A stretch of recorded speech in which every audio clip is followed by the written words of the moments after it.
নমস্কার, কেমন আছো সবাই? ঝুম্পা লাইফস্টাইল ব্লগে তোমাদের সকলকে স্বাগত। বর কাজে বেরিয়ে গেছে, আর ও কাজে বেরিয়ে যাওয়ার সাথে সাথে আমিও উঠে পড়েছি। উঠে আর কি করব, তাই আগে ওই বালিশের কভারগুলো আমি চেঞ্জ করে নিচ্ছি। বিছানার চাদরটা নাই, আমার বর কিন্তু আগের দিনে মানে গতকাল চেঞ্জ করে দিয়েছিল, তবে আর এই বালিশের কভারগুলো আর করা হয়নি। তাই আজ সকাল সকাল উঠে আগে এই কাজটা করছি। ওইদিকে আমি গরম জল বসিয়েছি ওইদিকে আমি গরম জল বসিয়েছি, তো গরম জলটা ওইদিকে হয়ে এসছে। তো আমি এই বালিশের কভারটা পরাতে পরাতে আগে যাব, গিয়ে গরম জলটা মানে ইন্ডাকশানটা অফ করে আসবো, আর গরম জলে জামা কাপড়গুলো একেবারে ভিজি। আর তারপর আবারও দেখো এসছে এখন ওই বালিশের বালিশের কভারগুলো পরিয়ে নিতে। আর ওইদিকে বাসি কাজ বলতে এখনও সেরকম তো কিছু হয়নি, বাইরে ভালোই কুয়াশা। 8টার মতো বাজে, কিন্তু 8টা না 7:30 এরকম হবে। তো যাই হোক, এখন মনে পড়ছে না। তো এখনও বাইরে ভালোই কুয়াশা, আর তাই আর জানলাগুলো খুলিনি। এদিকে বিছানার চাদরটা দেখো পাল্টা মানে চেঞ্জ তো আগেই করেছিল, বালিশের কভারগুলো করা হয়ে গেল। জানলাটা যে বললাম না যে খুলিনি, বন্ধ রেখেছি দুদিকে জানলায়। তো চলো ওইদিকে দেখো জামা কাপড়গুলো ভিজিয়ে রেখেছি, এখনও ঘর ঝাড় দেওয়া হয়নি, মোছাও হয়নি। আর আগে কাচাকুচি করে নেবো, তারপর ঘর ঝাড় দিয়ে ঘরগুলো মুছে নেব। মুছে নিয়ে আর তারপরে স্নান টান করে পুজো দিয়ে দেবো। আর এইদিকে দেখো যে গতকাল যে রাত্রিরে বাসনটা মেজে রেখেছিলাম, এগুলো এখনও গোছানো হয়নি। চলো আগে আমি বাসনগুলো গুছিয়ে নিই, তারপর জামা কাপড়গুলো কাচবো। এই জায়গাটাও মুছে নেব, ওই যে রাত্রিরে মুছে রেখে দিলেও না, তাই সকালে উঠে একবার করে একটু মুছে নিই, যদি কোনো টিকটিকাস কিছু যদি বেয়ে যায়।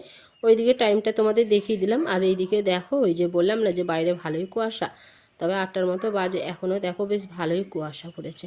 তো যাই হোক, আমি এখানে ওই যে আমার বর কাঁচা জলটা তুলে দিয়ে গেছিলো গামলিতে। এই গামলিটা বেশ ভালোই বড়, এতে অনেক বালতি জল ধরে, মানে প্রায় ওই যে নীল কালার যে বালতিটা, ওইটা 7-8 বালতি জল ধরে। তো যাই হোক, এরপরেও আরও কাচার জন্য জল লেগেছিলো, যেহেতু আমি পরে ভয়েস দিচ্ছি তার জন্য আমি বলে দিলাম। চলো এই যে বললাম না, বাসনগুলো এখন গুছিয়ে নেবো। বাসনগুলো গুছিয়ে নিয়ে ওই জামা কাপড়গুলো কাচবো, ঘর ঝাড় দেবো, ঘর মুছবো। তারপরে আবারও একটু যেতে হবে মাছ আনতে, মাছ নিয়ে আসবো। মাছ নিয়ে এসে আবারও আমাকে একবার বেরোতে হবে। কেন বলো তো, আমাদের না একটা নিমন্ত্রণ পড়েছে। একটা কাকু মারা গেছে, আমাদের এই প্রতিবেশী। তো যাই হোক, ওই কাকু মারা গেছে আর নিমন্ত্রণ করে গেছে। তবে নিমন্ত্রণ করে গেলে কি হবে বলো তো, আমরা না কেউ, আমি আমার পর দুজনে কেউ যেতে পারবো না। দেখো বললাম না যে জামা কাপড়গুলো আমি কেচে বাইরেটায় মিলে দিয়েছি। তো এখনও অনেকগুলো এখনও কাঁচা বাকি আছে, এইগুলো তো হয়েছে। আজকে 3 দফায় আমি কাচাকুচি করেছি, তবে সেগুলো আর তোমাদেরকে শেয়ার করা হয়নি। চিরুনিটা না ওই জামা কাপড় ভিজেছিলাম, ওই জলের মধ্যেই ভিজিয়ে দিয়েছিলাম, ভালো পরিষ্কার হয়েছে বলো। এই দেখো এখানে একটু চা বসিয়ে দিয়েছি। আর হ্যাঁ, যেই নিমন্ত্রণের কথা বলছিলাম না, ওই নিমন্ত্রণ বাড়িটা কেন যেতে পারবো না বলো তো, যেহেতু শ্রাদ্ধ বাড়ি তো। তবে শ্রাদ্ধ বাড়ির খাবার খেলে আমার বরের না একদম সহ্য হয় না জানো তো, তার জন্যই ওই যে নিমন্ত্রণ রক্ষা তো করতে হবে, কিন্তু খেতে পারবো না জানি, খারাপ ভাববে, কিন্তু ইচ্ছে থাকলেও কোনো উপায় নেই জানো তো। আগে তো আমার বরের শরীরটা দেখতে হবে বলো। হ্যাঁ, তো যাই হোক, ওই দিকে না এই মাছটা আমি নিয়ে এসে জলের মধ্যে রেখে দিয়েছি। আর দিয়ে আর তাড়াহুড়ো করে আগে চলে এসেছি এখানে। দেখো মিষ্টির দোকানে ফুল কেনা হয়ে গেছে, তবে তোমাদেরকে আর সেটা শেয়ার করা হলো না। আর এই মিষ্টি দোকানে এসে মনে পড়ে গেল যে যা ভাবলাম যে একটু ভিডিও বানাবো, তো তার হলো না। ফুল মিষ্টি সব কেনা হয়ে গেছে, এইগুলো এখন দিয়ে আসবো, ওই কাকিমার হাতে গিয়ে দিয়ে আসবো। আর তারপরে ঘরের বাকি কাজগুলো করব। স্নানটা করা হয়নি, আগে ওই কাজগুলো গুছিয়ে নিয়ে তারপরে গেছিলাম ওই ফুল মিষ্টি কিনতে। চলো আগে ঝটপট করে দিয়ে তারপরে আসি। তো দেখো আমি ওই কাকিমার হাতে ওইগুলো দিয়ে, আর তারপর কাকিমাকে বলে এসেছি যে যেন না খারাপ ভাবে।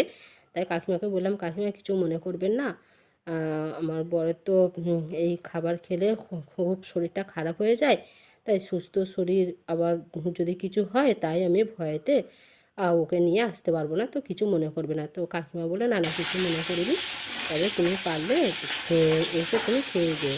তবে আমারও একটু বাধা আছে, যেটা আমিও এখন তোমাদের সাথে শেয়ার করতে পারবো না। যদি কোনো দিন সম্ভব হয়, আমি তোমাদের সবাইকে আমি শেয়ার করবো যে কেন আমিও এই বাড়িটায় খেতে পারি না, আমি শ্রাদ্ধ বাড়ি ছিলাম খেতে পারি না। তো যাই হোক, দেখো ওইদিকে রান্না বসিয়ে দিয়েছি, স্নান টান করে নিয়েছি, কাকিমার বাড়ি থেকে এসে স্নান সেরে তারপরে রান্না বসিয়ে দিয়েছি। ওইদিকে পুজোটাও হয়ে গেছে, স্নান করার পরে তো পুজোটাও দিয়েছি।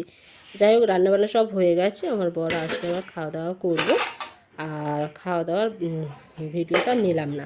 চলো এই যে সন্ধ্যা দেওয়ার পরে দেখো জামা কাপড় যে কটা শুকিয়েছিল ভাঁজ করে নিয়েছি। আজকের ব্লগটা আমি এখানেই শেষ করলাম। যদি তোমাদের আমার ব্লগটা ভালো লাগে, লাইক শেয়ার কমেন্ট সাবস্ক্রাইব করে দেওয়া। তোমরা সবাই ভালো থেকো।